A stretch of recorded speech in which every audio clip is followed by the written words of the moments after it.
भाईजान दूरों दूरों वेखण नाल पता नहीं लगता है टप्पा खजूर खाओगे इंशाअल्लाह दोबारा भी होगी। ले ले 83 चाके जी, जिला भ्याड़ी है। नाम मेरे वजीर है।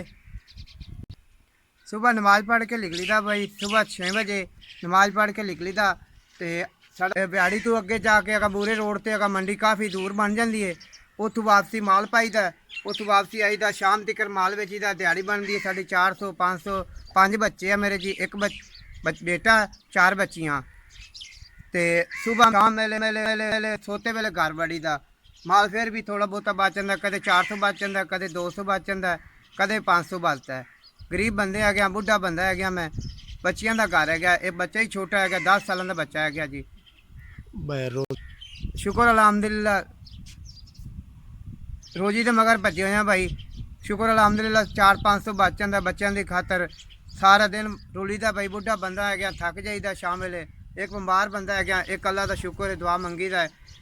बीमार है गया जी, टाईफाइड बुखार बन जाता, साल बादू महीना डेढ़ मंजे ते प्या रहे। हुण फिर गया तो माल बेचना शुरू किया है। तो 400-500 रुपया दिहाड़ी बनती है भाई, सुबह तो लैके शाम तक। 2 3 हूँ दसना ये 3000 रुपया जी भाई साहब ने दिता है गया, वो मेहरबानी है। SVI के तरफों 3000 रुपया मिल गया भाई, शुक्र अलहमदुलिल्लाह। उन्होंने दुआवां करते हैं, उनके बच्चों को दुआवां जे भी दिता भाई ने, वो अल्लाह मदद करे। अल्लाह वो बच्चों को दुआवां देने जी, अल्लाह वो मदद करे, बहुत ज़्यादा देवे रब नूं जिसने सानू दिता है गया जी।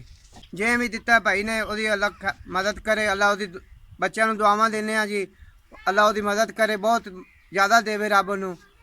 रुपया जी SVI के तरफों मिल गया जी, अल्लाह उन्होंने खुश करे। जे दिता है गया, अल्लाह उन्होंने खुश रखे, अल्लाह उन्होंने आबाद रखे। साडा गरीबां दा अल्लाह ही है गया, उन्होंने ही अल्लाह है गया, अल्लाह उन्होंने खुश करे, अल्लाह उन्होंने आबाद रखे।